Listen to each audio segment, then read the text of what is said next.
कलयुग की 5 कड़वी सच्चाइयाँ। महाभारत के समय की बात है।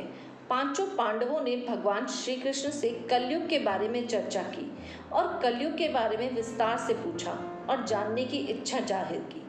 कलयुग में मनुष्य कैसा होगा, उसके व्यवहार कैसे होंगे, उसे मोक्ष कैसे प्राप्त होगा।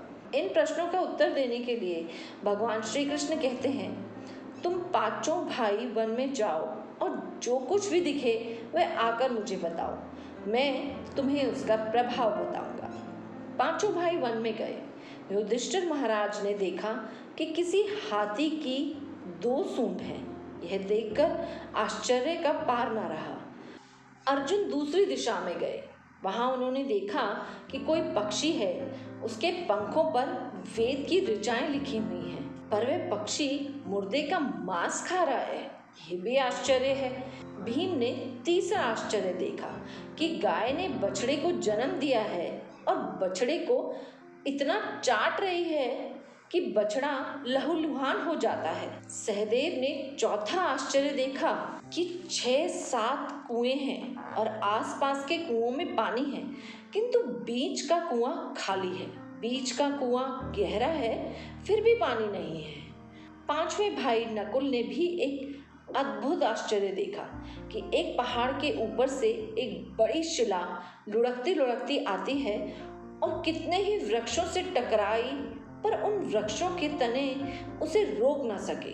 कितनी ही अन्य शिलाओं के साथ टकराई, पर वह रुकी नहीं।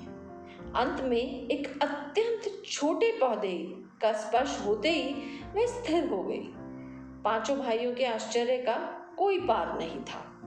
शाम को वे श्री कृष्ण के पास गए और अपने अलग अलग दृश्यों का वर्णन किया। युधिष्ठिर कहते हैं, मैंने 2 सूंड वाला हाथी देखा तो मेरे आश्चर्य का कोई हिसाब न रहा। तब श्री कृष्ण कहते हैं, कलयुग में ऐसे लोगों का राज्य होगा जो दोनों ओर से शोषण करेंगे, बोलेंगे कुछ और करेंगे कुछ। ऐसे लोगों का राज होगा, इसलिए तुम पहले ही राज कर लो। अर्जुन ने आश्चर्य देखा कि पक्षी के पंखों पर वेद की ऋचाएं लिखी हुई हैं और पक्षी मुर्दे का मांस खा रहा है। इसी प्रकार कलयुग में ऐसे लोग रहेंगे जो बड़े बड़े पंडित और विद्वान कहलाएंगे, किंतु वे यही देखते रहेंगे कि कौन सा मनुष्य मरे और हमारे नाम पर संपत्ति कर जाए। संस्था के व्यक्ति विचारेंगे कि कौन सा मनुष्य मरे और संस्था हमारे नाम हो जाए। हर जाति धर्म के प्रमुख पद पर बैठे विचार करेंगे कि कब किसका श्राद्ध है। चाहे कितने भी बड़े लोग हों, किंतु उनकी दृष्टि तो धन के ऊपर, मांस के ऊपर ही रहेगी।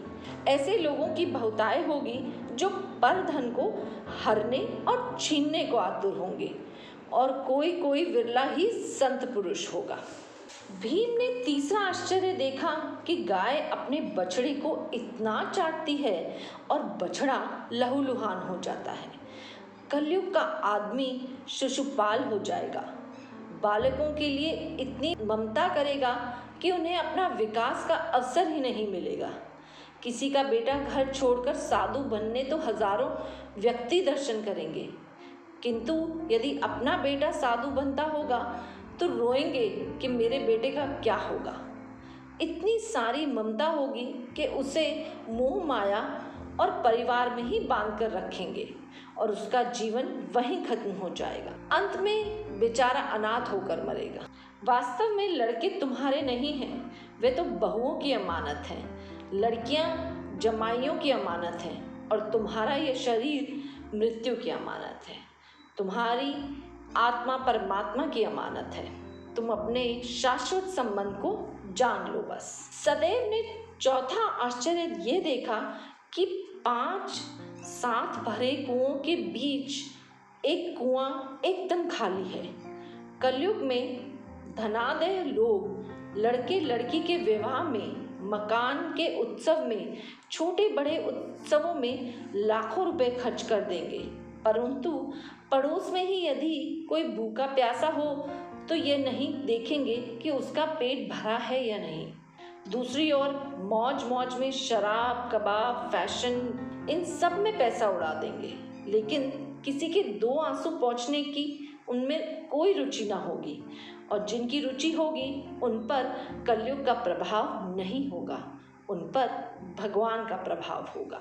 पांचवा आश्चर्य ये है कि एक बड़ी चट्टान पहाड़ पर से लुढ़की, वृक्षों के तने और चट्टान उसे रोक ना पाए, किंतु एक छोटे से पौधे से टकराकर वे चट्टान रुक गई। कलयुग में मानव का मन नीचे गिरेगा, उसका जीवन पतित होगा। ये पतित जीवन धन की शिलाओं से नहीं रुकेगा, ना ही सत्ता की वृक्षों से रुकेगा, किंतु हरि नाम के एक छोटे से पौधे से, हरि कीर्तन के एक छोटे से पौधे से मनुष्य का जीवन का पतन होना रुक सकता है। तो दर्शकों, कैसी लगी आपको ये जानकारी, हमें कमेंट कर ज़रूर बताइए। आपको ये वीडियो पसंद आई हो तो इसे लाइक करें और हमारे चैनल को सब्सक्राइब ज़रूर करें। वीडियो के अंत तक बने रहने के लिए धन्यवाद।